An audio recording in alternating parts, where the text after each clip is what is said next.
This perp back with another video, and I just got done listening to the kid Laroi's new mixtape or album, whatever you want to call it. I don't know what you would really call this, if this is a full project or a mixtape, but either way, this is the kid Laroi's first project, Fuck Love.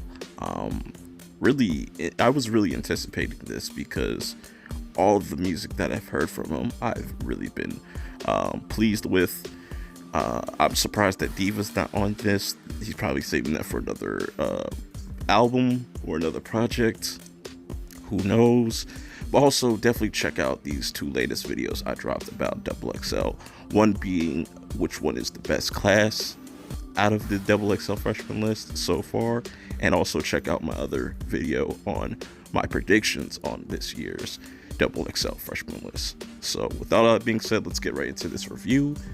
I don't want to waste no more of your time. Now, speaking of the kid Laroi, he's 16 or 17 years old. He comes from Australia, which is really interesting. You don't see too many artists come out of Australia. The last one that I know of is Iggy Azalea, and you know how that played out pretty much. But the kid Laroi is definitely very talented. This album, I think, really showcases that. It's not going to be for everybody. You know, this definitely has its audience for a certain demographic.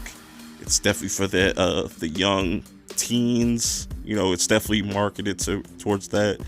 This is a heartbreak type of album.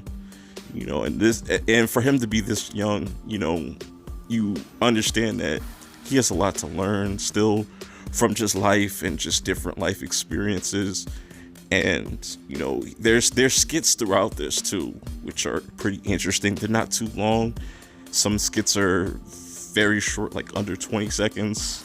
Also, there's not too many features on here. There's only 3 features: Corbin, Juice WRLD, and Lil Mozzie. Which, these are decent, you know, really decent features, not too many. You don't want to put too many features on here, then you completely lose the talent and lose the focus, because the main focus is the kid Laroi. I think a lot of people will say some of the songs on here sound repetitive, but I think this was a project that played it safe, you know, played to his strengths. He's not like the greatest singer in the world, but like he's really good at harmonizing. He's kind of got that Juice WRLD formula, but mixed with a little bit of Post Malone. There's a track on here, same thing, that kind of sounds like Roddy Ricch could have been on there. You know, he takes hints from different artists. Like, you could definitely hear his influences and who he rocks within his music.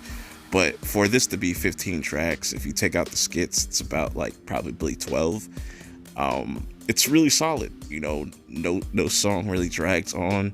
Like I said, the only thing I can see people have an issue with is just the way he sounds, or they just don't think he's strong vocally. But I think, like I said, I think he does enough to where it's not like overkill with the auto-tune and whatnot. And there's just a lot of different vibes, a lot of different themes. Mostly young people that are going through this or like heartbreak can relate to what he's going through. Like, I've definitely gone through heartbreak as a young person at one time in my life. Like 10 years ago, I was probably dealing with similar situations, and you know, I really want to see more of the kid Laroi and where his career is going to go, because he's young. Like I said, he's 16 or 17, and he has so much potential that I think the sky's the limit for him, depending on how he wants to take it. But I definitely think he's going to be a superstar one of these days. We're just gonna wait and see. What do you guys think about this first project? Was it okay? Was it trash? Or are you interested in Kid Laroi? Have you ever heard of him? If not, I definitely go recommend you checking him out. But until next time, I will see y'all later. Peace.